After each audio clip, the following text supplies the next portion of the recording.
Welcome po muli sa howtogreatfilipino.com. Ngayon po ang share ko sa inyong lutuin ay ang kilawing pusit. Napakasarap po nito at napakadali lang sundan. Ito po ang ating mga kakailanganin. Fresh squid or pusit. Meron po tayo itong luya, chopped chili, spring onion, chopped red onion, cocoa vinegar, ground black pepper, salt. Gagamit din po tayo ng tubig. Umpisahan na po natin. Okay po, sa ating cooking pot, nagpakulo na po ako ng tubig. So, ang gagawin po natin, papakuluan lang natin ang ating pusit.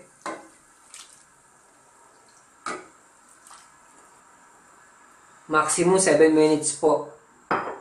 Tapos lalagyan po natin siya ng paminta at asin habang kumukulo. Ganyan lang po natin ang sistema ng ganyang pagluluto ng kilawin.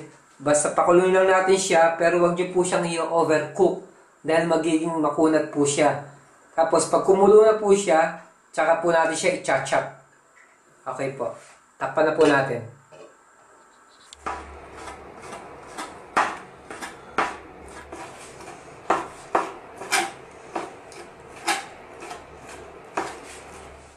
So, okay po. Napakuluan ko na po yung ating pusit. Malambot na po siya. At chinap ko na rin po siya para madali nang i-present sa inyo. Ganyan lang po. Tapos, imimix natin lahat ng ingredients ngayon. Ang suka, ang sibuyas, ang sili at ang luya, spring onion, ang sili at ang paminta. So, imimix na po natin siya.